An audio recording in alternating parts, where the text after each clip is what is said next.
Salut à tous et bienvenue pour un nouvel épisode des Superphysique Podcast. Je suis Rudy, cofondateur du site superphysique.org consacré à la musculation sans dopage que j'ai co-créé en 2009, le 15 septembre pour être exact, et sur lequel vous pouvez retrouver des milliers d'articles, des vidéos et des podcasts afin de vous éviter de faire les mêmes erreurs que moi et d'éviter ainsi de perdre du temps. J'ai également mon propre site, rudykoya.com, sur lequel je propose du coaching à distance depuis 2006, mais aussi des formations en fonction de sa morphoanatomie, c'est-à-dire de vos longueurs osseuses, de vos longueurs musculaires, des livres comme le guide de la prise de masse naturelle et le guide de la sèche naturelle que je vous envoie personnellement chaque semaine de manière dédicacée, ou encore la formation super physique pour les plus passionnés d'entre vous sur méthodesp.rudykoya.com. Aussi, vous pouvez retrouver sur le site Superphysique notre marque de compléments alimentaires destinée à améliorer la santé, dont de nombreux compléments sont bio, et notre application SP Training disponible sur tous les stores afin de vous permettre de savoir quoi faire à chaque séance avec notamment les fameux cycles de progression. Enfin, vous êtes les bienvenus au Superphysique Gym et à la Villa Superphysique à proximité d'Annecy. Mais pour ce faire, il faudra me contacter avec le lien directement dans la description. Aujourd'hui, je suis avec Clément Goudin, que vous connaissez peut-être pour avoir gagné 5 années de suite les Superphysique Games. Pratiquant de force athlétique et notamment champion de France en 2019, il coach depuis quelques années dans le milieu et c'est vers lui que je renvoie toutes les personnes qui ont un objectif en force athlétique. Vous pouvez le retrouver sur son compte Instagram CLTGD1 où il partage ses entraînements presque au jour le jour. Allez, c'est parti. Salut Clément, c'est la forme ou quoi? Salut Rudy, ça va, écoute, et toi? Bah ça va bien, alors il paraît que t'es au soleil. Pour un blanc-bec comme toi, Ouais. ça doit te faire bizarre, t'es où? Ouais, ça, je suis à La Réunion, là, comme un peu tous les hivers, je pars un peu pour fuir le froid. Mais il fait si froid que ça à Limoges? Ou c'est comme partout en France? Voilà, il fait du -2, -4, quoi, en ce moment, je crois. Donc, en fait, souvent, le mois de janvier, c'est les journées qui sont très courtes, le soleil se lève tard, se couche tôt, etc. Le froid, tout ça, souvent, j'ai pas mal de petits bobos qui reviennent, c'est dur de s'entraîner, enfin, c'est dur. Les entraînements sont plus durs, j'ai plus de douleurs, c'est plus accidentogène, je trouve. Et le fait de me barrer à ce moment-là, ça me fait du bien globalement. Et tu pars Aussi bien tu pars combien de temps? mentalement. Là, je suis arrivé fin décembre, je suis arrivé le 27 ici, et je repars le 31 janvier, donc Ah un peu ouais! plus d'un. Ah, tu restes de plus en plus longtemps, parce que je me souviens qu'avant tu partais genre 2-3 semaines. Ah ouais, là tu pars. Ouais, l'année dernière, j'étais parti un peu plus de 3 semaines, et quand j'étais revenu, le froid et tout, J'étais c'était toujours là. donc le froid n'était pas parti. Donc voilà, je pars un peu plus longtemps et ça me permet. En plus, c'est bien parce que il y a une grosse dynamique au niveau de la force ici à La Réunion avec des bons athlètes. Il y a Alex aussi qui est là, donc mon coach. Donc ça c'est bien. Mais ça s'est Et développé ça, parce qu'avant il y avait rien ah à la ouais, Réunion aussi. ouais, avant il y avait pas grand-chose. Moi je vois la première fois que je suis venu c'est en 2019. 2019, bon, t'avais un peu de quoi t'entraîner, mais il n'y avait pas non plus grand-chose. Là, maintenant, c'est énorme. Et même ici, au niveau du sport, je veux pas dire de bêtises, mais je crois que c'est un des départements de France qui a le plus de salles de sport par nombre d'habitants. Sur l'île, t'as plus de 20 box de CrossFit, déjà. T'as des My Gym, c'est un peu l'équivalent des fitness parks en termes de matériel. T'en as un peu partout sur l'île, t'en as peut-être bien 7 ou 8. T'as des métaboliques qui ont ouvert, t'as les box de CrossFit là dont je te parlais, donc il y a vraiment ce qu'il faut pour s'entraîner, quoi. Et toi, c'est une salle de force où t'es? Mm. Ouais, en fait ils ont développé le club de force attenant une box de CrossFit et ils ont une partie dans la box de CrossFit fermée pour le club de force. Donc c'est Alex et Gabriel Beg qui ont développé ça, qui gèrent un peu le club et tout, et il y a de plus en plus de matos. Là ils vont recevoir un troisième combiné. Palini pour bench squat. Lui, au niveau des barres, il s'équipe régulièrement. Enfin, c'est en plein développement, c'est en pleine explosion. Donc c'est vraiment vraiment bien. Et avec un peu la même dynamique que ce qu'on voit en métropole, avec de plus en plus de jeunes, de plus en plus de gens qui s'intéressent, etc. Mais à l'échelle réunionnaise, donc c'est vraiment sympa. Ok, ah ouais, parce que là, je voyais tes vidéos passer là en story, je me disais, putain, mais il y a du monde de fou, quoi. Alors que je me souviens, il y a quelques Ouais, années, ouais. il y avait rien, quoi. Non, mais il n'y a pas grand-chose. Après, Alex et Gabriel, ils sont quand même pour beaucoup au niveau du développement, c'est de la vision de ce qu'ils apportent, de la discipline et de comment ils l'ont développé tout simplement, quoi. Alex, il a fait énormément de choses, il coach beaucoup de gens à La Réunion, Il est rentré à la ligue. Il fait quand même vraiment beaucoup de choses pour que le sport se développe ici au niveau local. Et tu parlais, je reviens sur un truc que tu as dit tout à l'heure. Tu as dit que quand c'est le janvier, tout ça, il fait froid, tout ça, tu as un peu plus de petits pépins. Mm. J'ai vu qu'avant de partir, là, tu avais un petit peu de nouveau mal au dos. T'étais un peu coincé. Ouais, bah, Qu'est-ce que tu t'es ouais, fait? ouais, bah vraiment le truc con. En plus, c'est de manière générale, ce que les blessures que j'ai pu avoir au dos, c'était des déchirures au niveau de l'ilio-costal, donc plutôt milieu du dos, quoi. Là, ça avait rien à voir avec ça. C'est vraiment sur mon squat, j'ai fait une erreur technique. J'ai les fesses qui sont parties un peu trop en arrière. J'ai le bas du dos qui a défixé à ce moment-là. Donc, pour pas tomber et rattraper la barre, j'ai fait un gros squat dos rond dégueulasse, en gros. Et paf, ça s'est bloqué le bas du dos. Donc ça s'est bien réglé c'était du purement musculaire en fait. Ça a tiré un petit peu sur le ligament sacro-iliaque. Et en une semaine, 10 jours, ça s'est réglé, mais c'était du purement musculaire. Simplement, il fallait faire attention sur la période d'une semaine, 10 jours. Mais bon, mais tu vois, ça fait partie des choses dont je te parlais. Tu vois, un peu plus de fatigue à cette période-là. Tu vois moins le soleil, il fait plus froid, les échauffements sont plus longs, sont plus compliqués. Et puis voilà, c'est du classique. Et même moi, au niveau de mes athlètes, des athlètes que je coach, sans parler de vraies blessures, mais c'est une période où il y a plus de gens qui ont des petites tensions, des petits bobos, qui sont un peu fatigués, qui disent ah en ce moment c'est dur, je me sens pas bien, j'ai mal, j'ai le coude, tu sais, qui tire un petit peu, je me suis un peu bloqué le dos. Tu sais, il y a beaucoup plus d'athlètes qui rencontrent ce genre de choses-là sur décembre, janvier, février que sur le reste de l'année. Non, mais je pose cette question parce que souvent on dit que c'est les vieux qui sentent le froid.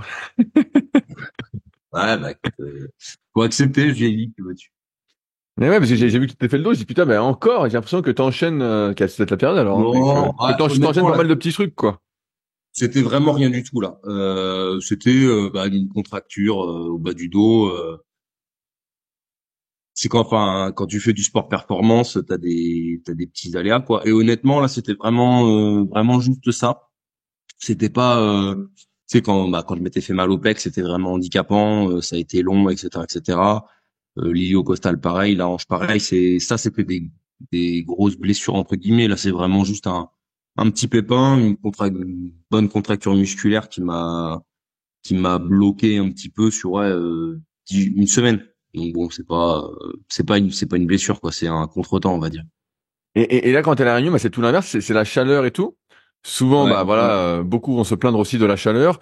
T'as pas mal de, si tu fais un peu le truc du cardio, t'as les bénéfices de l'entraînement à la chaleur, blablabla. ouais. Comment ça se passe pour toi, Il fait l'entraînement très à la chaleur? chaud et surtout il fait très humide, donc je transpire beaucoup.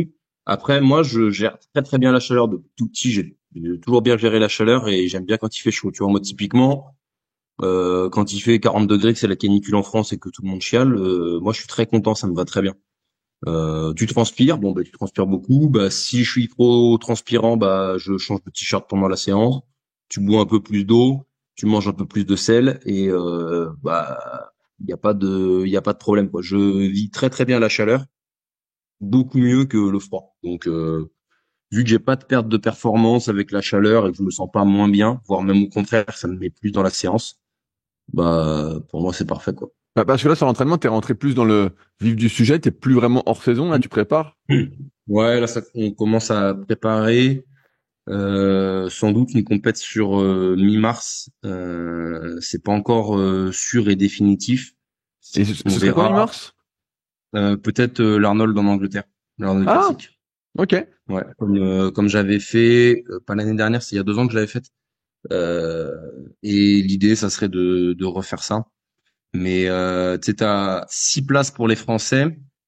Et en fait, c'est par rapport à ton indice, c'est à 20 places au total. Donc on va attendre de voir tous les inscrits, etc.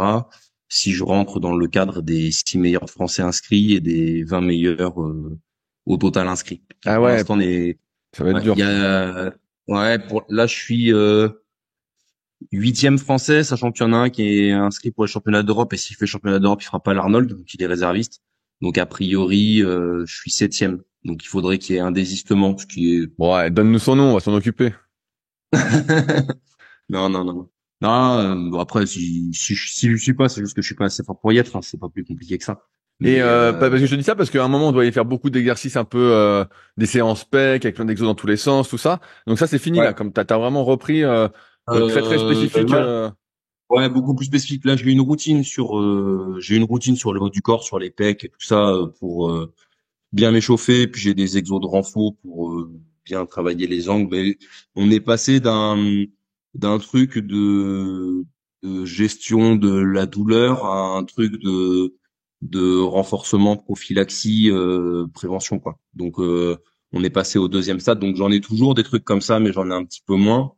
Je pousse un tout petit peu plus l'échauffement sur le développé couché avec des écartés avec pause, du pullover avec pause, etc. pour aller chercher de l'amplitude avant mon développé couché. Et pour l'instant, ça semble tenir, ça semble être pas mal. Donc, faudra voir quand on reviendra sur le vrai lourd, parce que pour l'instant, on n'est pas remonté encore au-delà de 150 au développé couché. Donc, ça reste pas très lourd pour moi. Et il faudra voir comment ça évolue quand j'arriverai à nouveau sur du 160, 170, 180, voir si ça tire ou si tout est OK. Mais pour le moment, c'est encore un peu prématuré pour parce que comme pendant un moment, je suis pas monté trop en intensité sur le développé couché, il y a une forme de désadaptation.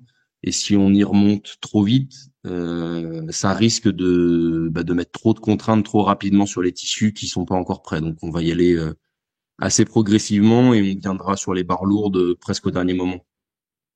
Ouais, c'est fou, c'est cette différence. Je sais pas si tu te souviens, mais quand on avait 10 ans de moins, on sentait pas ce besoin d'adaptation, quoi. Et j'ai l'impression qu'avec les années, on a besoin quand même de plus s'échauffer, comme si, d'un point de vue musculaire, on perdait plus vite le renforcement qu'on avait quand on montait, et que Ouais. même nerveusement, il y avait besoin de plus de temps pour que tu arrives à exprimer de la force, quoi. Mais Je sais pas si ça te fait ça, mais moi, j'ai d'accord. l'impression que c'est plus lent, quoi. Dans les sports d'endurance, t'es dit il faut pas augmenter le volume de plus de tant de pourcents par semaine, etc. Pour avoir l'adaptation et pas avoir justement de risque accru de blessure. Il faut pas augmenter le volume plus que si, etc. Et avant, j'avais un niveau de base, on va dire, et ce niveau de base, je le perdais pas, je le gardais vraiment longtemps, et du coup, je pouvais vite revenir à ce volume-là. Et là, je sens que comme pendant 2 mois, le volume sur le développé couché et l'intensité dessus ont été vraiment archi bas. Là, j'ai besoin de reconstruire à nouveau cette capacité avec un incrément de volume et d'intensité très très progressif parce que sinon ça va pas le faire quoi. Je sens que c'est pas. Puis en plus le ratio coût-bénéfice, enfin risque-bénéfice plutôt que coût-bénéfice, il est pas favorable. C'est-à-dire que je vais prendre beaucoup de risques en remontant vite pour finalement pas énormément de gains parce que mon niveau au développé couché il reste bon. Tu vois, c'est-à-dire que si demain ma vie en dépendait, tu me dis il faut faire un max, je pense que je peux faire 180, tu vois. Donc pour grappiller pas grand-chose, c'est une grosse prise de risque de se refaire mal et ça vaut pas forcément le coup. Et donc, ça veut dire, alors je dérive, ça veut dire que, moi je connais la réponse, je vois comment ça se passe aussi pour moi, mais en fait, chaque année, tu fais, entre guillemets, tu repasses par des barres que tu as déjà faites pour arriver pour espérer arriver à une barre que tu n'as jamais faite, quoi. Donc en fait, tu te fais que te répéter. Ouais, c'est un petit peu ça. De toute façon, l'entraînement, c'est un éternel accomplissement, une éternelle répétition. Hein. Non, non, mais Euh, je voulais le souligner parce que moi, c'est ma logique aussi d'entraînement avec les cycles de progression, tout ça. Et tu as beaucoup de personnes qui doivent peut-être nous écouter et qu'on passe ce truc-là, qui s'y redescendent pour mieux remonter. S'ils redescendent, ils vont se dire, ah bah non, mais je perds du temps, ça va pas. Donc ils restent toujours, on va dire, haut pour eux. Mais comme ils redescendent pas, mais en fait, ils n'arrivent pas à passer ce haut pour eux, qu'en fait. Ils restent toujours le même, s'ils sont toujours à fond, quoi. de toute façon, t'as le plan A et le plan B, on va dire. Le plan A, c'est je descends pour remonter plus lourd qu'avant. Donc, je sais pas, moi, admettons, tu fais des séries de 5, tu fais 3 fois 5 à 100, tu vois, tu vas monter 105, machin, enfin, les cycles progressifs comme des cycles de progression comme toi, tu expliques dans tes livres et autres. Tu fais ton cycle de progression, tu finis avec une fois 150, par exemple. Ensuite, tu as deux options. Soit tu reprends avec du 3 fois 5, par exemple, à 105 ou 110, en espérant finir sur une fois 157, tu vois. Soit tu reprends Ça, c'est quand t'es un petit peu ambitieux. Soit, bah, t'es dans une situation comme la mienne et au lieu de reprendre avec un 3x5 à 105 ou plus lourd, bah, tu vas aller chercher plutôt du volume et tu vas faire du 4x5 par exemple, pour finir peut-être éventuellement à 152 si ça se passe bien. Et après, quand ça fait déjà un certain temps que tu fais ça, bah, pour faire une grosse barre, il faut que tu sois dans un pic de forme incroyable. Et déjà, rien que de reproduire le pic de forme qui t'a permis de faire cette barre, parfois, ça va être compliqué. Et il y a même des fois où ça marche moins bien parce que tu as un petit bobo ou parce que tu es un petit peu moins bien ou que ce que tu as fait en termes de prépa, ça a moins bien marché. Et tu vas mettre des mois de travail pour faire un tout petit peu moins bien. Et c'est vrai que c'est frustrant, mais malheureusement, c'est aussi comme ça. Et quand tu es pas mal optimisé au niveau de tes performances et que tu es de plus en plus proche de tes limites, en fait, la performance, elle passe plus par les petites optimisations, les bons choix de barres et les tout petits trucs que par réellement des progressions de plus 5, plus 7, plus 10, plus 20 kilos comme on peut avoir au début. C'est sûr, au début, c'est facile, tu prends des plus 20 facilement et tout, c'est génial, mais ça dure qu'un temps, quoi. Ouais, non, non, mais c'est pour ça que je dois t'en faire parler parce que moi, j'ai toujours cette conscience et quand j'ai de nouveaux élèves qui font appel à mes services, on démarre, donc forcément, ça fait que monter. Et à un moment, je dis bon voilà, on va recycler. Et là, ils sont tout penauds, ils disent bah non, on va pas mettre si léger. Tu vois, ils sont peu pris. Je dis bah ouais, mais en fait, si tu fais pas ça et que t'es tout le temps à fond, bah là, c'est déjà une bonne façon de te blesser, une bonne façon de te Mhm. démotiver parce qu'il y a rien qui va monter. Ou alors vraiment, t'es super doué. Et donc, t'es obligé de repasser par cette phase-là.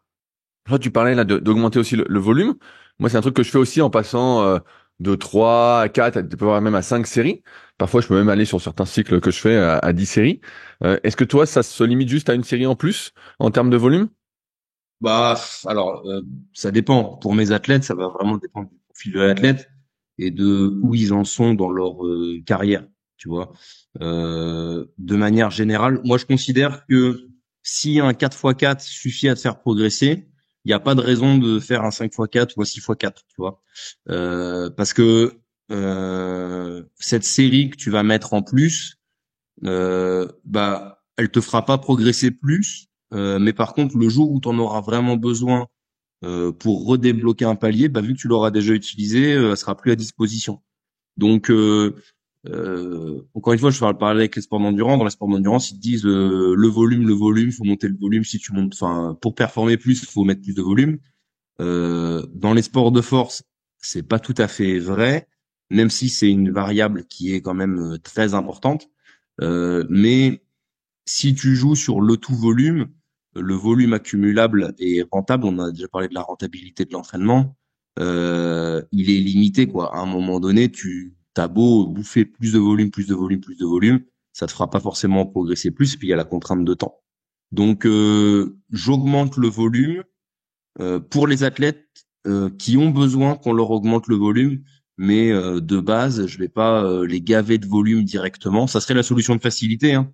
Tu prends un mec un peu débutant, tu le gaves de volume et de fréquence, bah c'est sûr qu'il va exploser très vite, tu vois. Alors après, le problème, c'est que pendant un an, 2 ans, il va y avoir des progrès énormes. Et derrière, quand il va prendre le mur, bah vu qu'il a déjà un gros volume et une grosse fréquence, ça va être très très compliqué de lui augmenter encore. Et du coup, tu seras coincé. Ouais, Alors que t'as plus de marge de manœuvre en fait. T'es un peu c'est roulé ça, quoi. t'as plus de marge de manœuvre. Et après, ta seule marge de manœuvre, c'est sur, elle passe sur l'intensité. Donc, il faut que tu lui mettes des charges lourdes plus souvent. Et du coup, bah, là, tu augmentes un petit peu le risque de blessure. Donc, c'est là où c'est pas évident, tu vois. Donc, moi, j'essaye de bien manager ce ratio volume, fréquence, intensité et même spécificité. Ce qu'on entend par spécifique, c'est le mouvement de compétition. Et ce ratio, bah, spécificité, volume, fréquence, intensité, de faire monter progressivement tous les curseurs, mais pas de manière énorme. Il faut pas qu'il y ait un curseur qui soit beaucoup plus haut que l'autre. Sinon, vous allez probablement bah, vous désensibiliser à ça et ça va pas. Ah ouais, non, mais je voulais en parler parce que c'est vrai que il y a aussi cette notion de marge de manœuvre qui pour moi est hyper importante. C'est que souvent, quand tu débutes, tu veux aller plus vite que la musique. Et bah tu grilles toutes tes cartouches quoi. À un moment, si tu peux plus augmenter le volume, t'en fais déjà beaucoup, t'as pas de temps en plus. Tu mets déjà beaucoup d'intensité, tu forces, ou tu mets des poids lourds pour toi. À un moment, qu'est-ce que tu fais? T'es un peu fourré quoi. C'est pour ça que j'aime vraiment garder cette Mais marge de manœuvre. C'est un peu comme avec l'alimentation, où des fois, des personnes viennent me voir et je dis, bah, écoute, on va commencer que par l'entraînement et après on mettra la diète et on va être de plus en plus rigoureux sur la diète. Sinon, c'est pas compliqué. À mesure que tu progresses, tu dois être de plus en plus rigoureux, surtout pour continuer à progresser. Ce qui est un peu la limite, automatique pour, la plupart qui ont des contraintes, Mais c'est non bien de choisies. pas agir sur tous les curseurs en même temps et pas de pousser tous les curseurs tout de suite à fond. Et t'as plein d'exemples. Et en force, tu vois, par exemple, en ce moment, ça fait un petit moment que ça dure quand même. La mode est au volume et au beaucoup de séries, tu vois, des 7x4, des 8x4 sur beaucoup de mouvements et tout. Mais quand je vois des mecs qui ont 2, 3 ans de force athlétique et qui se retrouvent à faire presque 20 séries de squat à la semaine, je me dis, les gars, quand vous aurez 10 ans de force, vous allez devoir faire quoi pour progresser encore? Vous allez devoir faire des 30 séries de squat, mais jamais vous allez, même plus, jamais vous allez pouvoir les assimiler. Et même tes séances, elles durent des plombes, c'est pas rentable, etc., etc. Donc c'est là où il faut être prudent de pas en débloquer trop et trop tôt, parce qu'après t'es coincé. Ouais, ouais, non, mais t'es conscient, non, mais c'est ça. Et puis en plus, après, on le dit souvent, même si nous on aime s'entraîner, on aime progresser, tout ça, faut pas oublier que plus tu en fais et plus tu en fais lourd, plus tu t'uses aussi prématurément, on va dire. Alors bien sûr, c'est sur des années, des fois des décennies, tout ça, et des fois pour certains qui ont de la chance, c'est même plus tard. Mais c'est pour ça que mieux vaut essayer de progresser. Je vais pas dire que la dose minimale d'entraînement, parce qu'on aime s'entraîner et des fois on en fait un peu trop, voilà, c'est parti du truc. Mais surtout pas avec la dose maximale, quoi. Parce que si tu fais toujours la dose maximale, Exactement. bah voilà, tu t'uses beaucoup plus rapidement pour pas plus d'effets, pour un plaisir plus court. Et donc, Mhm. t'es un peu Non fourré à mais la fin, quoi. il y a l'importance de cette notion de dose minimale d'entraînement pour progresser, et en fait il faut être là-dessus. Alors après il faut que les progrès soient suffisants, parce qu'effectivement si t'es débutant et que tu progresses de 2,5 tous les ans, bon peut-être que pour le coup la dose minimale d'entraînement elle est un peu trop minimale, mais on va dire dose minimale d'entraînement pour avoir des progrès décents et adaptés à ton potentiel. Voilà.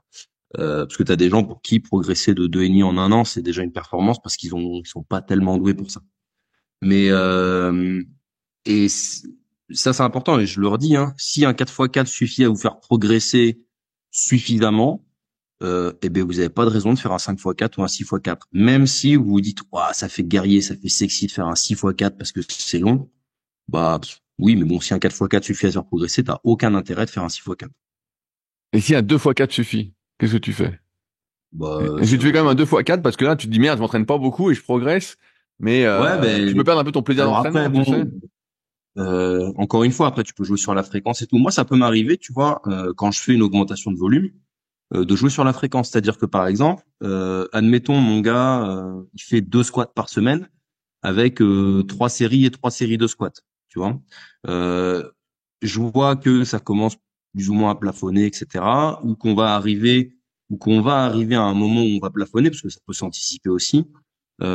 Et donc il fait 3 x 4 et 3 x 6 dans sa semaine, par exemple. Pour lui augmenter le volume, ce que je vais faire, c'est que on va passer de le 3 x 4 va devenir un 4 x 4, le 3 x 6 va devenir un 4 x 6 par exemple, ça sur un bloc ou deux. Et sur le bloc suivant, je vais le repasser à 3 séries.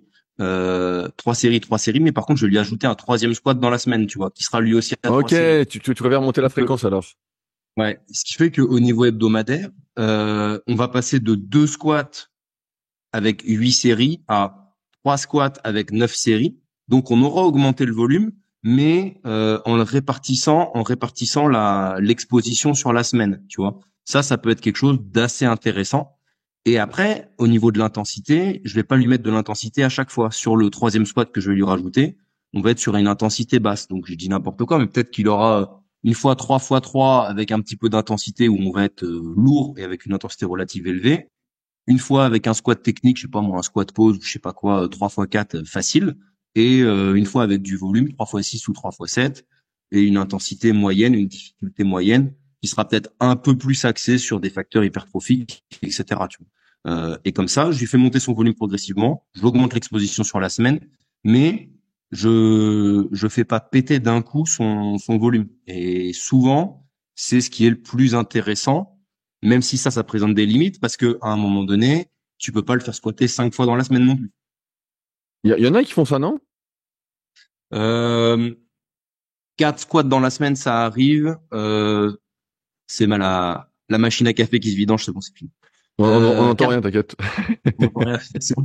4 squats dans la semaine, ça arrive. 5 squats dans la semaine, c'est assez rare. De manière générale, alors bon, c'est très générique ce que je vais dire, mais pour la plupart des powerlifters, au niveau de la fréquence, au squat, la plupart des mecs vont faire entre 2 et 4 squats par semaine. Voilà. Sachant que 4, c'est beaucoup et que 2, c'est pas beaucoup. Après, selon l'expérience, la catégorie de poids, le sexe et plein de choses. Au niveau du bench, on va être entre 3 et 5 bench par semaine. C'est le mouvement qui supporte qui tolère le mieux la fréquence. Et souvent, les féminines de petite catégorie vont très bien réagir à avoir beaucoup de fréquence et beaucoup de volume, mieux que les gros. Et au niveau du soulevé de terre, on va être au niveau de la fréquence entre 1 et 3 soulevés de terre par semaine, pareil, selon les profils, de manière générale. Est-ce que justement la différence que tu faisais entre les petits gabarits et les gros gabarits, ça tient pas au fait que plus t'es gros entre guillemets aussi d'un point de vue musculaire, plus tu mets lourd et plus ça fait de dégâts, que ce soit musculairement, tendineux, Clairement, articulairement, qui fait que tu supportes justement moins de fréquences? clairement, c'est sûr. Tu supportes moins de fréquence et puis tu tolères moins de volume parce que ton tonnage, il est tout de suite énorme. Et 200 kilos pour un corps humain ou 300 kilos pour un corps humain, ça reste 300 kilos pour un corps humain. Donc forcément, 300 kilos pour un athlète très très solide et très fort, ça va te fatiguer beaucoup plus et ça va user ton organisme, aussi bien tes articulations, ton système nerveux, le système musculo-squelettique, etc., de manière beaucoup plus importante que une petite junior 47 kilos qui bench à 45 ou 50 kilos, tu vois. L'impact nerveux et physiologique, c'est pas du tout les mêmes entre ces deux individus-là. C'est pour ça que tu peux pas coacher de la même manière une athlète de 55 kilos qui a 20 ans et un mec de 35 ans qui fait 120 plombes. C'est pas possible. Ouais, et surtout, tu as aussi des différences individuelles.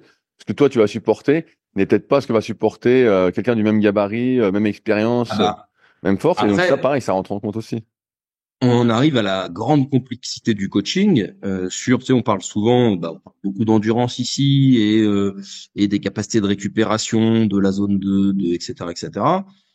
Si votre athlète, il est en très bonne santé cardiovasculaire, parce que le niveau de récupération, il est corrélé à votre capacité cardiovasculaire. Donc, a priori, meilleure sera votre capacité cardiovasculaire, meilleurs seront vos facteurs de récupération, en théorie.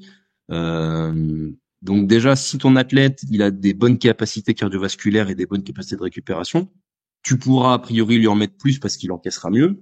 Alors que si le mec, il est en surpoids de 30 kilos et que au bout de 200 mètres, il est essoufflé, évidemment que tu vas pas pouvoir lui mettre un gros volume de squat ou de soulevé de terre parce que ça va complètement le rincer. Parce que il sera pas en capacité de l'assimiler. Donc tout ça, c'est des facteurs qu'il faut prendre en compte. Et après, le sommeil, l'alimentation, les niveaux de stress dans la vie. Et en fait, vous vous rendez compte qu'il y a une complexité énorme sur ce que le corps humain peut ou non assimiler. Et c'est là toute la difficulté du coaching et l'importance de l'individualisation du coaching. C'est-à-dire que si vous avez 50 athlètes, a priori, vous avez 50 programmes différents. Et donc, où en es-tu de tes capacités de récupération? Ah, là, elles font beaucoup dans les sentiers de randonnée. Non, Euh, randonneur, tu prends des mollets alors? Ah ouais, putain, t'es fou, j'ai fait 2 randos. Je galère à mettre mes genoux. Bon, il y a la chaleur aussi, mais pour mettre mes genouillères, je galère de fou là. C'est vrai, à ce En point-là? 2 randos. Ah ouais, Putain, déjà moi, abusé, c'était pas une légende alors. Rudy, je sais que toi sur les mollets, bon, t'as pas été bien loti par la génétique, mais moi je te dis, je marche 2 randonnées, je prends 1 centimètre de mollet, ils sont énormes. Mais t'as fait combien de temps que t'es à La Réunion là? Je suis arrivé le 27 décembre, du coup ça fait quoi là? On est le Ça 8 fait 10 jours. janvier, ça Ça fait, fait 10 jours, ouais. un peu plus de 10 11 jours. jours. 11 Et, jours, ouais. suite à ça, donc t'as fait que 2 randonnées alors que t'avais un volume cardio Non, assez non, non. important. Ah, J'ai fait 5 randos là. ok, ouais, t'as fait 5 randos. Ouais. Après là, les 10 premiers jours, j'étais avec des proches j'étais pas chez Alex, j'étais avec d'autres gens qui étaient venus avec moi et qui sont partis hier. Et du coup, j'avais un peu adapté mon entraînement. Je m'entraînais un tout petit peu moins. Je faisais que 3 séances au lieu de 5. J'avais mutualisé les séances pour profiter un peu. Et là maintenant, je reste chez Alex et du coup je suis tout seul. Et là je vais repasser à 5 séances et je vais reprendre mon rythme. Je pense que je ferai un vélo dans la semaine seulement et le reste du temps je ferai de la rando. Et au niveau cardio, ça ira très bien. Ah ouais, donc tu ralentis bien le cardio là alors. Enfin, ralentis bien le cardio. Tu sais, quand tu fais une randonnée de 5, 6, 7 heures avec plus de 1000 mètres de dénivelé, le cardio, tu fais ce qu'il faut. Hein. Ouais, non, non, mais Pour le c'est coup, juste qu'à un moment, tu faisais plein de petites séances dans la semaine, tu faisais ta marche quotidienne, plus les séances, plus tu courais, plus ceci. Là, ouais, la course, je vais essayer de garder un petit footing de 20, 25 minutes, 20 à 30 minutes, comme je te disais. Là, pour l'instant, j'ai réussi à en garder un par semaine. Donc ça, je pense que je vais le garder. Le vélo, c'est pratique quand je suis chez moi à Limoges, parce que le vélo, il est chez moi. Donc, si tu veux, c'est facile. Là, le vélo, il y en a pas. Donc, il faut que j'aille dans une salle. Il y a tout de suite 30, 40 minutes de route pour y aller. Pareil pour revenir. Ouais, ça fait chier de se faire 1 heure et demie de vélo de voiture pour 40 minutes de zone 2 sur un vélo, quoi. ah ouais, Donc, ben, je alors comprends bien. que tu peux aller faire une rando, te faire plaisir. Ça reste. Et puis, comme je te dis, hein, quand tu fais 5-6 heures de rando avec un gros dénivelé, un sac à dos, tu passes presque 5-6 heures en zone 2 ou pas loin. Donc, au final, le cardio, tu le fais aussi. Mais c'est ce que j'allais dire, mais quand tu sais que t'es en zone 2, tu suis ta fréquence cardiaque, même quand tu fais une rando? Non, je suis d'accord. De toute façon, comme en zone 2 je monte très vite. De toute façon, c'est euh, c'est pas dur à suivre. Mais disons que si vous êtes un sportif d'endurance et que votre objectif c'est d'être performant sur, je sais pas moi, un triathlon, un 10 km, du vélo ou je sais pas quoi, juste d'aller faire des randos, ça suffira pas. Si vous êtes un powerlifter qui veut juste avoir des meilleures capacités cardiovasculaires pour être un peu plus en forme et mieux récupérer de manière générale, sur une courte période d'un mois, ça suffira amplement, je Donc, pense. ouais, donc, ah, mais c'est intéressant parce que, là, je te pose cette question, je te titille un peu, mais c'est vrai que moi aussi, je remarque que quand tu fais trop de cardio, entre guillemets, avec la muscu, dans tous les cas, on en avait souvent parlé, mais Ah en oui, fait, c'est de l'énergie pour nous. même si c'est de la basse intensité ou, mais en fait, ça puise, quoi. Ça puise et c'est de la Oui. fatigue et ça joue. Et là, comme je t'ai vu justement faire des randos, j'ai vu que t'en avais fait pas mal. Mais je me suis dit, bon, Mm. bah, là, t'es à La Réunion, tu vas forcément moins en faire. Tu vois, tu vas moins. Ah Mais bah oui, non, c'est sûr. Là, l'idée, jusqu'au 31 janvier, ça va être de faire euh, un vélo dans la semaine, zone 2, un footing de 20-30 minutes, soit sur tapis, soit dans un endroit plat, parce que des endroits plats, c'est pas facile, et 2 belles randos par semaine. Je ouais, trouve que ouais. niveau cardio, ça te fait 4 expositions. Vu que le footing, je suis un gros lard, je suis pas en zone 2 du tout, je suis un petit peu au-dessus. Ça me fait un footing avec une pseudo-intensité, un vélo facile pour garder un peu le rythme du vélo, et puis 2 randos où tu es en zone 1, zone 2, et en plus tu profites quand même sacrément parce que t'en prends plein les yeux et que c'est quand même, j'aime bien tout simplement quoi. Comment ça se passe pour manger à La Réunion? Est-ce que c'est bien desservi? Je dis ça parce que quand j'avais été en Guyane, donc il y a une petite dizaine d'années, c'était pas la même façon de s'alimenter. Il n'y avait pas tout ce qu'on retrouve en métropole. Comment c'est à La Réunion? Tu trouves tout ce que tu trouves en métropole ou presque. Il y a peut-être de temps en temps, hein, tu peux avoir un truc où tu as une pénurie parce que le container est pas arrivé ou je sais pas quoi, mais c'est vraiment très rare. La plupart du temps, tu as tout. Globalement, il y a beaucoup de choses qui sont plus chères, euh, notamment tout ce qui est importé, forcément. Tu vois, par exemple, bon, moi j'aime bien le chocolat. La tablette de chocolat Lindt 90%, ici elle est à 3,30 €, alors qu'en métropole elle est à 1,70 €, un truc comme ça, tu vois. Donc c'est quand même sur des produits comme ça, c'est beaucoup plus cher. Euh, à l'inverse, les litchis ils sont entre 3 et 4 €, entre 2 et 4 € le kilo selon les périodes, tu vois. Donc bon, du coup, il vaut mieux consommer local, ça coûte moins cher et c'est mieux. Et après, au niveau de la viande, du riz, etc. Bon, ça dépend quelle viande, mais le porc, par exemple, qui est produit à La Réunion, il n'est pas exorbitant. Le poulet, pareil. Par contre, le bœuf, ils en produisent pas. Là, c'est beaucoup plus cher parce qu'il y a de l'import. Tu vois. Donc, il faut essayer d'adapter un petit peu ton alimentation pour pas te ruiner. Mais tu peux tu peux très très bien manger sans aucun problème. Et en plus ici, ils mangent, même quand tu vas au resto ou des choses comme ça, tu peux, enfin, ils mangent beaucoup de riz ici. Ils mangent beaucoup ce qu'ils appellent du riz gras. En fait, c'est du riz avec des lentilles. Donc du riz avec des lentilles, tu mets une viande par-dessus. Bon, globalement, t'as mangé ce qu'il fallait, quoi. Bah, normalement, avec lentilles, t'as déjà ta dose de prot, je comprends pas.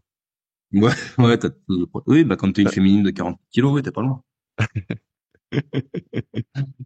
Mais alors, Mais je te bon, repose une question un peu dans la même veine, avant de reparler d'un sujet que je voulais aborder avec toi. Euh, si finalement, t'es mieux à La Réunion, il fait beau toute l'année, tout ça, qu'est-ce que tu fais à rentrer à Limoges? bah parce que j'aime bien la métropole et puis j'aime bien Limoges. Mais Limoges, tout le monde critique Limoges, c'est une Non, belle ville, je Limoges. dis pas Limoges, mais bon, tu me dis, il fait -2, -4. Moi, je vois, là, pareil, Ouais, mais à Annecy, puis à Paris, là, pour le CQP où je vais, j'avais prévu, je me dis, bah, tiens, comme je démarre tard, là, je t'ai raconté, je me dis, je vais prendre mes baskets, et puis je vais aller courir. Et je vois -5 le matin. Je dis, oh putain, je dis, ah non, bon. je vais pas courir, tu vois, et je me dis, bon, bah là, c'est compliqué. Mais toi, là, il fait super beau, tout ça, tu dis, bon, bah, finalement, tu pourrais y être toute l'année. Ouais, après, bon, ça reste une île. Moi, enfin, que j'adore. C'est la quatrième fois que je viens. Donc si je viens, c'est que j'aime beaucoup, hein.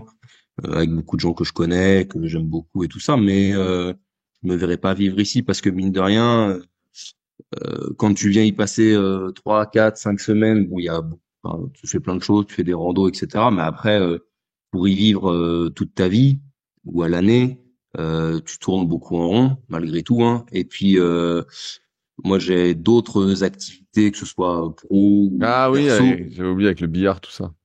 Donc, j'ai besoin aussi d'être en métropole, parce que c'est en métropole qu'il y a beaucoup de choses qui se passent. Et puis, la vie en métropole me plaît, j'aime ça aussi, hein. Mais ça fait une bonne coupure, c'est vrai. Ça permet de pas avoir trop froid aussi. Malgré tout, ma vie en métropole me plaît, donc j'ai pas de raison de m'expatrier à l'autre bout du monde. Allez, je change de sujet. Il y a eu une question sur les forums, donc, de Muscle 40, qui dit, alors je te la lis et on en reparle. Je m'entraîne spécifiquement pour devenir meilleur au concept de ski erg. Dans un premier temps, sur 1000 et 2000 mètres. De ce que je vois, les meilleurs de la discipline sont des ex-rugbyman extrêmement musclés. Donc moi, j'ai pas trop regardé, mais il dit Jason Marshall et James Hall. Donc j'imagine que, comme pour le rameur, l'entraînement de force est très important pour y exceller.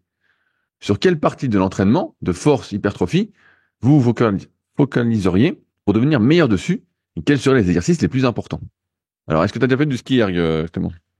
Oui, oui. Bah déjà, effectivement, les mecs sont très musclés, mais surtout ils sont très lourds parce que faut avoir en tête que l'ergo, plus vous êtes lourd, plus vous êtes puissant, et mieux c'est surtout sur des distances courtes de 1000 et 2000 mètres.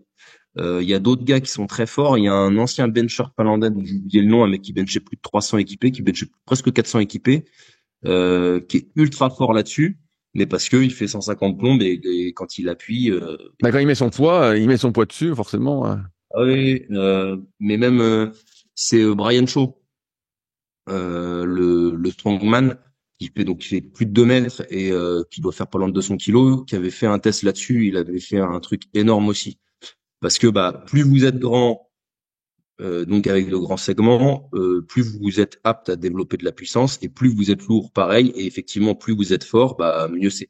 Donc les mecs, forcément, quand ils appuient fort, entre leur poids, la longueur de leur segment et leur grosse masse musculaire, évidemment qu'ils sont hyper efficaces et qui vont très Et vite. alors, est-ce que tu dirais, je te coupe, que mieux vaut, mieux vaut prendre la meilleure stratégie pour progresser sur le ski erg, ou et on va le mettre aussi sur le rameur concept 2, hein.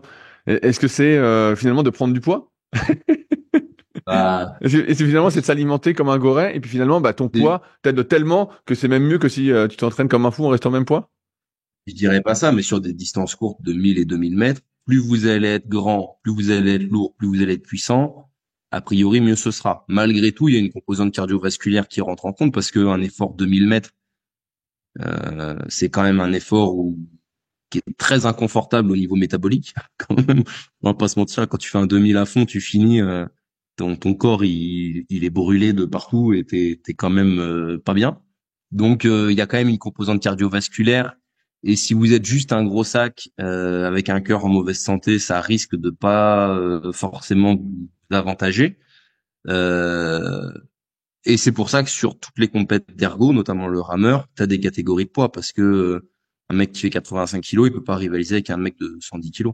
T'avais reçu d'ailleurs, comment il s'appelle, Vincent? euh, ouais, Vincent Foulonneau, qui fait du rameur et qui est une machine quand même, et qui parlait de la limite de taille, parce que lui il est dans une catégorie lourde et il est petit de ce qu'il explique et il est très limité par rapport aux mecs qui font 1m90, 1m95. Et toi dans le kayak, tu le vois aussi, les meilleurs, ils sont quand même très grands, avec Mais des bien sûr, grandes bien sûr. envergures.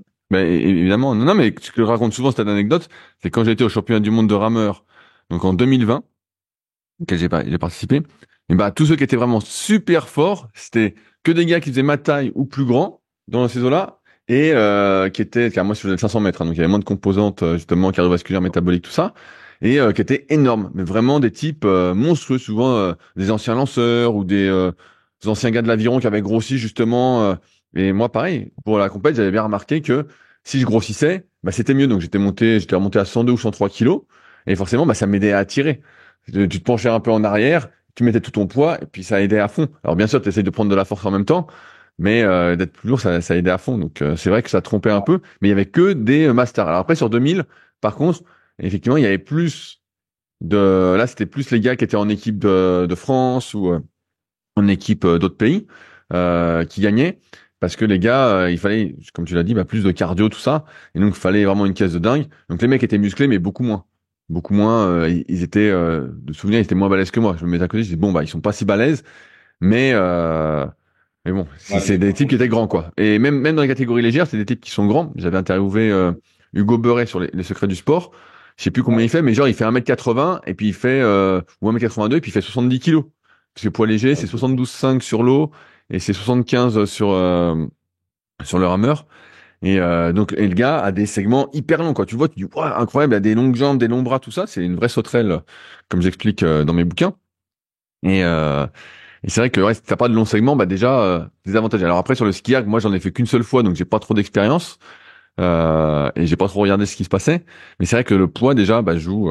Ça, c'est sûr que ça joue à fond, quoi. Sur tous les ergos, de toute manière, le poids, il est hyper important, parce que vous allez produire plus de watts. Donc voilà. Alors que quand vous êtes en conditions réelles, par exemple, tu as des gens qui sont très forts potentiellement sur bike erg, et qui sur un vrai vélo sont peut-être moins bons parce que sur un vrai vélo, tu portes ton poids et tu travailles ton poids. Donc même si tu as un gros wattage, si ton wattage par kilo de poids de corps, il est pas terrible, bah dès que ça monte un peu ou quoi, tu es en difficulté. Alors que sur le bike erg, bah il y a que le wattage qui compte et le wattage par kilo de poids de corps rentre pas en ligne de compte et forcément ça change énormément la donne. Euh, Après, au-delà de la dimension du poids et de la force, il y a un aspect technique sur les ergos qui est souvent négligé parce que contrairement à ce qu'on pense, c'est très très technique. Il y a une grosse efficience, enfin notamment pour le ski erg et le rameur. Pour le bike erg, même s'il faut pédaler rond, etc., la notion technique elle est quand même un petit peu moindre. Elle est plutôt physiologique. Mais sur le ski erg et le rameur, en fait, il y a toute une technique pour systématiquement relancer la courroie. Donc, la manière dont vous tirez l'angle des câbles, enfin du ou des câbles selon si vous êtes au rameur ou au ski erg, est importante. La cadence, la fréquence, l'amplitude, il y a beaucoup de choses qui rentrent en compte. Et la technique de rame ou la technique de ski va être hyper importante pour être efficient sur la machine. Et plus vous allez sur des distances longues, plus il faudra un mouvement qui soit efficient, technique, et que vous puissiez répéter. Alors que sur une distance très courte, tu parlais de 500 mètres tout à l'heure, bah, si vous êtes une grosse brute très très puissante, a priori, vous allez faire un bon temps, même si votre technique est pas excellente. Ouais, ouais, non, mais c'est sûr que plus la distance est longue, plus tu dois avoir une économie qui a une technique et qui t'amène une économie, on va dire, de mouvement, d'énergie importante, sinon tu crèves. Après, pour revenir sur la question donc j'ai oublié son nom et j'ai fermé la page. On va l'appeler Muscle 40 ou quelque chose comme ça. Effectivement, la force joue à fond. Et j'ai même envie de te dire que souvent, quand on est extérieur, qu'on n'a jamais fait d'ergo, car notamment, tu vois, je parle au rameur, mais ski erg, Clément, tu confirmeras ou pas. Bah, en fait, la force, c'est surtout celle du bas du corps, quoi. On a souvent tendance au rameur à penser qu'il faut tirer, tirer, tirer, tirer. Mais en fait, c'est d'abord pousser avec le bas. Donc, en fait, c'est vraiment se concentrer sur le développement de la force du bas du corps. On en parlait la semaine dernière, t'as pas écouté, mais avec Fabrice. Et il vous annoncera son temps. Il a fait un 2000 mètres au rameur la semaine prochaine. Donc, Et voilà, il a fait un score un peu bidon pour moi, mais ce qui est normal vu qu'il a plus de force. Et Il a fait combien? je peux pas Ballon, il dire. a fait Je, combien? non, je le laisse annoncer. Je le laisse annoncer, mais je te le dirai en antenne. Mais c'est un temps, voilà. Et comme je le disais la semaine dernière, il disait ouais, je comprends pas. Quand je vois mes watts, il y a rien comparé aux autres gars. Bah je dis oui. Je dis tu fais Là, plus il de est pas muscu. fort. Je lui dis tu fais plus de muscu. Je lui dis qu'est-ce que tu veux qu'il se passe. Je lui dis c'est voilà. Ouais, il y a le bas du corps, mais il y a tout ce qui est le pivot de hanche, en fait. Il faut quand même avoir un énorme pivot de hanche, euh, un gros mouvement, deadlift roumain, Bah deadlift oui. Bah roumain. de toute façon, il te faut il te faut le bas du corps. Dans tous les cas, quand j'avais parlé avec les mecs, donc il y a des teams qui existent en rameur, donc ça peut faire sourire, mais comme dans toutes les activités, il y a des teams, il y a des groupes d'entraînement, tout ça, qui s'appelle la Mat Team. Et donc j'avais parlé avec eux, et les mecs faisaient du squat et du soulevé de terre, mais à crever. Franchement, ils en faisaient à Bien sûr. crever, et ils étaient super forts, les types. Ils étaient super Bah, forts. là, comme ça, sans trop réfléchir, si je voulais être hyper performant sur le rameur, je pense que je ferais beaucoup de squats, beaucoup de soulevés de terre, beaucoup de soulevés de terre roumains et du pendlero et du rowing plank, quoi. Bah voilà, Effectivement. exactement, c'est pas plus compliqué que ça. Franchement, c'est pas Voilà, plus. du lourd, parce que il faut quand même du lourd pour avoir cette puissance et développer des watts, et pas mal d'endurance de force, parce que sur un 2000 mètres rameur, je sais pas combien de coups on va dire de pagaie, même si bon, c'est pas vraiment c'est pas Ah, comme je ça sais qu'on dit, pas, mais t'en mets au moins, allez, je vais dire une connerie, mais entre 30 et 35 à la minute, tu vois, ça va être un truc du style. Donc, si t'en mets 30, ça te fait, sur un 2000, non, sur un 2000, tu vas moins vite que ça. tu veux Un moins, 2000, si tu moins de 30 coups, donc, si tu mets ouais, tu vas être à 28, alors, ça va être un truc du style, sur un 500 mètres, je suis d'accord avec toi, mais sur un 2000, si tu mets ah non, 30 mais coups à la minute, sur un 500, moi, j'étais à plus de 40, donc, non, sur un 2000, t'es aussi fait ça à 30 coups. Je pense ouais. pas, hein. Ouais, Meilleur, mais je saurais pas dire, ça fait longtemps que j'ai pas fait de rameur, j'ai plus les trucs en tête, mais, ouais, on va dire que t'es à 25, si tu veux, pour faire un calcul rapide. Donc, si tu fais 7 minutes, ça te fait, 175 coups. Voilà. ouais, donc faut de l'endurance de force. Ah, il faut de l'endurance forte. C'est pour ça qu'après, sur la question, il faudrait la dériver dans le sens où, en fait, il faut que tu t'entraînes aussi par cycle. Rien t'empêche de faire un cycle un peu plus d'hypertrophie et de monter classiquement comme on faisait avant en force athlétique, comme préconisait Marc Vouillot, où tu vas monter voilà progressivement les charges au détriment du nombre de répétitions. Voilà. Mais c'est vrai que ça joue à fond. Et il y a la composante cardio. Et sur la composante cardio, on peut aussi se dire, euh, est-ce qu'il y a un intérêt à faire de l'entraînement croisé? Et c'est un truc que j'avais remarqué personnellement et qui m'avait été confirmé par justement par Hugo que j'avais interviewé donc il y a quelques mois et par les gars un peu de l'équipe de France que j'avais vu au Pôle France à Lyon, c'est que les mecs faisaient beaucoup de vélo parce qu'à un moment quand tu fais beaucoup de rameurs, tu tires. Je sais pas toi, mais moi à un moment je sens que les avant-bras bon ils aiment pas trop Ouais. quoi. Même si tu tires pas trop, tu fais du volume, t'aimes pas trop quoi. Et donc les mecs faisaient beaucoup de vélo parce qu'ils avaient remarqué que justement il y avait un énorme transfert donc eux, ils font beaucoup de watt bike, donc un vélo un peu plus sophistiqué, voilà, comparé au backyard, mais bon, ça, globalement, ça sert pas pour beaucoup.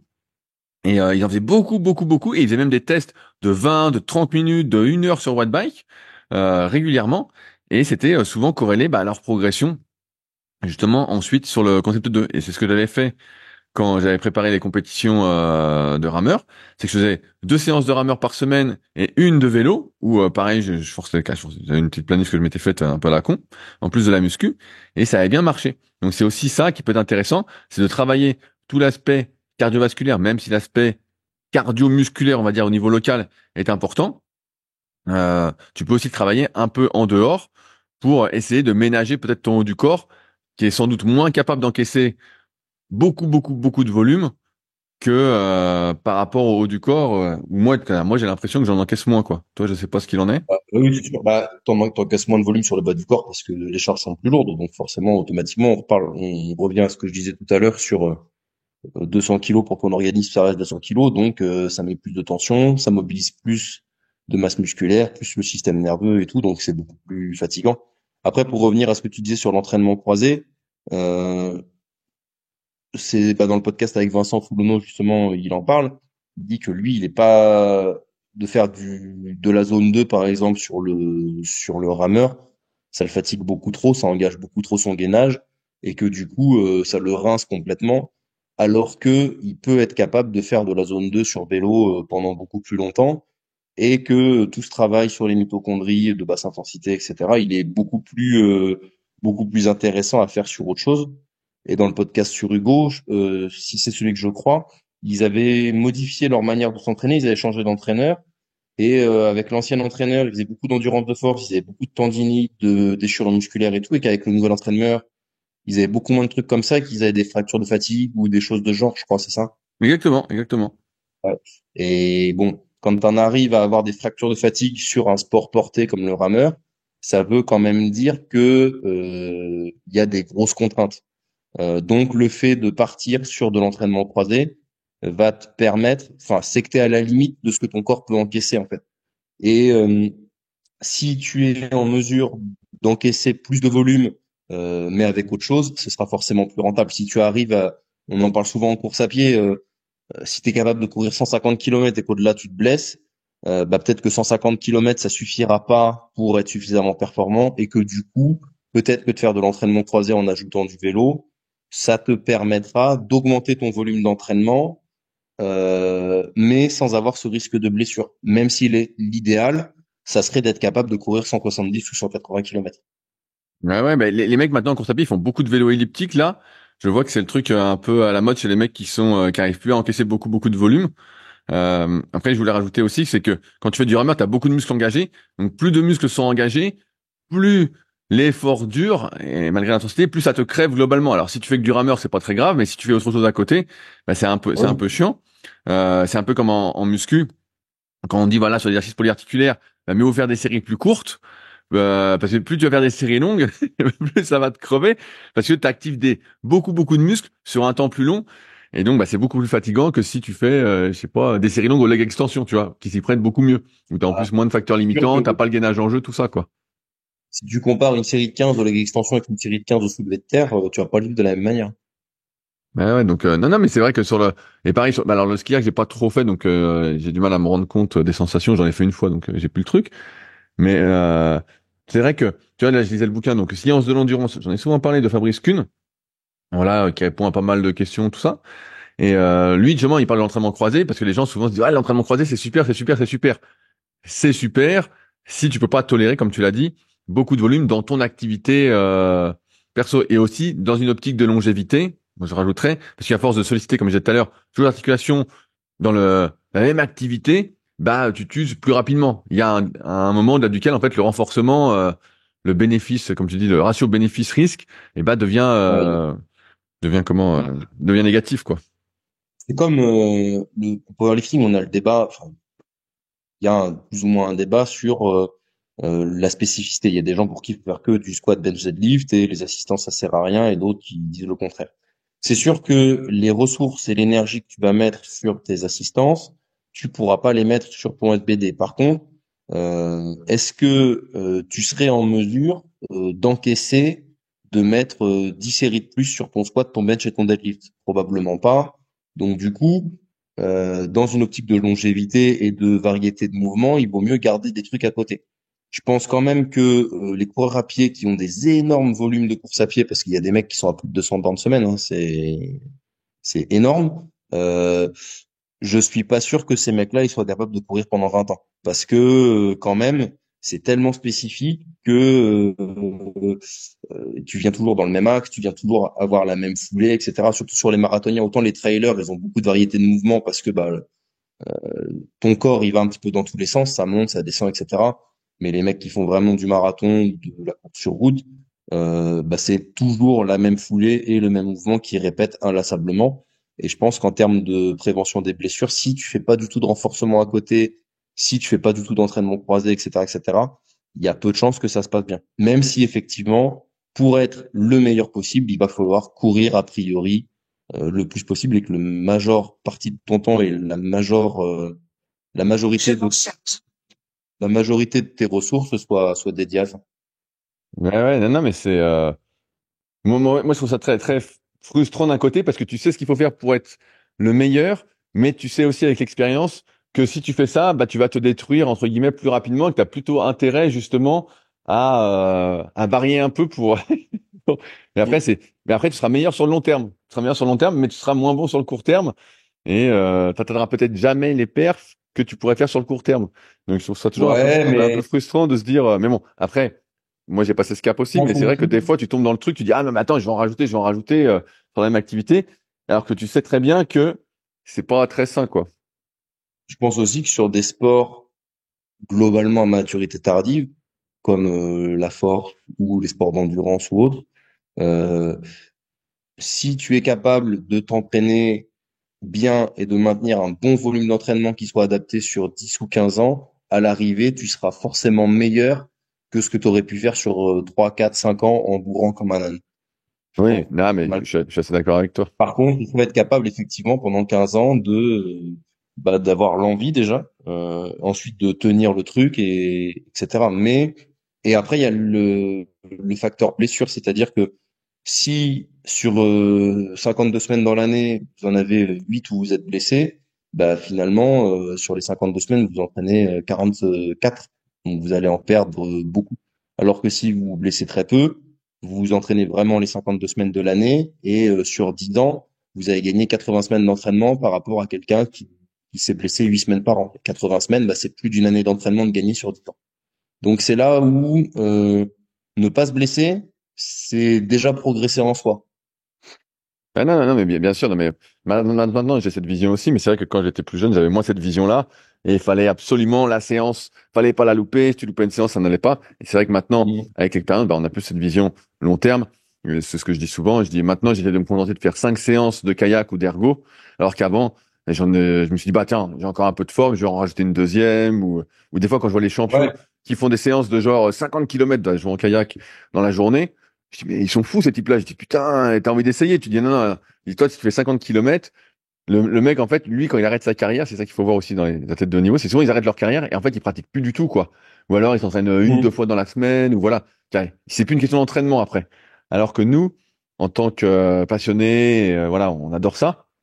Et qu'on vit pas de nos performances, et ben, en fait, ça n'a pas d'intérêt d'aller se prendre des risques, Bah, même s'il peut y avoir un petit défi, mais de prendre le risque, en fait, de t'user pour rien, quoi, d'avoir des séquelles pendant plusieurs jours. ce que je vais Souvent, dire, c'est ça pas va en très bien. surprendre beaucoup, mais dans les sportifs de haut niveau, de très haut niveau, il y en a beaucoup qui n'aiment pas particulièrement s'entraîner. Bah, bien sûr, ouais, ouais. Il y en a beaucoup qui n'aiment pas particulièrement s'entraîner et qui s'entraînent parce qu'il faut s'entraîner pour être performant, etc. Qui font ce qu'il faut. Et c'est vrai que le jour où ils sont plus obligés de le faire, bah ils arrêtent complètement. Parce que ce qu'ils aiment, c'est le jeu dans les sports où il y a du jeu, tu vois, donc les sports de ballon, le tennis, etc. Souvent, les mecs qui font du sport co, ils aiment pas du tout s'entraîner, hein. Ils aiment jouer. Et dès qu'ils sont plus en mesure de jouer, que leur carrière s'arrête, ils font plus grand chose. Dans les sports d'endurance, quand même, les mecs aiment bien s'entraîner et souvent ils font des après-carrières Ouais, ouais, où ils ont... après, il dérive, souvent, ça dérive un peu, Ouais. mais il continue à s'entraîner. Ouais, C'est sur vrai que musculation, t'as comme... dans beaucoup de sports, moi, comme j'en écoute plein de podcasts, vraiment plein, les mecs, souvent, j'écoutais, Diagana, Stéphane Diagana en athlée. Et ben, le mec Mhm. disait que la fille qui l'interviewait lui disait, alors, est-ce que t'as pas envie de recourir un peu tout ça? Il disait, ben, je peux plus, en fait. Il dit, si j'accélère et tout, je m'entraîne, après, ça me fait, en fait, je me blesse, quoi, et j'ai trop mal, et moi, je Ouais. joue en kayak, pareil, il y a des gars qui se sont entraînés vraiment comme des fous. Et ils sont tous, bah, ils peuvent plus faire quoi, hein. Franchement, ils sont massacrés, les mecs ont mal partout. Mais parce que c'était la mode aussi du tout volume et intensité, donc les mecs ils allaient à fond. Sur le court terme, Ouais. c'est des gars qui ont été médaillés olympiques, tu vois, dans les années 80. Mais maintenant, les mecs ont tellement mal, ils peuvent même plus en faire quoi. Tu te dis oh, putain Ouais, c'est vrai. bah C'est vrai. ouais Ouais, donc puis ton corps, je pense que ton corps, il assimile tellement cette position et ce geste à quelque chose de douloureux qu'il y a même une partie somatique là-dedans qui fait que leur corps leur dit non, non, tu remontes pas sur cette machine de l'enfer là. Euh, Vraiment. Après, tu vois, tu parles de Diagana. Bon, Diagana, il fait du 400 haies. Les mecs qui faisaient, enfin, au niveau des chocs, des intensités et bah bien tout, sûr bien les sûr. forces produites sur les tendons d'Achille, sur les genoux et tout, elles sont énormes. Les triples sauteurs. Les triples sauteurs, c'est le pire. J'avais vu une étude il y a longtemps quand j'étais en STAPS sur les contraintes exercées sur la jambe d'appui pendant le cloche-pied. T'étais à plus d'une tonne à chaque fois sur chaque cloche-pied. Donc, je te laisse imaginer un peu les tensions que ça met. D'ailleurs, ils se pètent tous le tendon d'Achille un jour, quasiment. Parce que les Ouais, tensions, elles sont monstrueuses, bien au-delà de ce que tu peux encaisser quand tu fais un trail de 100 bornes ou de ce que tu fais quand tu fais un squat à 300 kilos. Quand tu fais un ouais, non. squat à 300 kilos, ton tendon d'Achille, il prend moins de contraintes que quand tu fais un triple saut. Ça fait réfléchir quand même. Ouais, mais c'est intéressant que tu le dises parce que c'est vrai que quand tu vois Ça, quand t'es gamin, tu vois le sprint, tout ça, tu dis, waouh, c'est génial, tout ça, j'ai envie de faire. Et en fait, la durée de vie d'un sprinter, il peut plus accélérer au bout d'un moment. En Ouais, fait, bah à oui. un moment, il sonique. En fait, on voit qu'on n'est pas vraiment fait pour cette explosivité. Euh, on n'est pas fait pour cette explosivité, ces chocs, cette absorption de force, même si on peut se renforcer pour, on essaye tout ça, mais ça a une durée limitée en fait. Il y a un moment, tu peux plus le faire quoi. Et c'est le cas de beaucoup, j'écoute Bien beaucoup de sûr. sprinteurs en ce moment et tu dis ah merde. Alors que toi, tu as envie de dire ah ouais putain, tu peux courir vite tout ça. Et souvent, les mecs qui font des carrières justement en master, parce qu'il y a aussi des compètes master en sprint, c'est des gars qui n'ont pas fait la carrière en master, en Oui. open, en Ouais, senior. C'est des gars en mais, fait qui sont préservés quoi.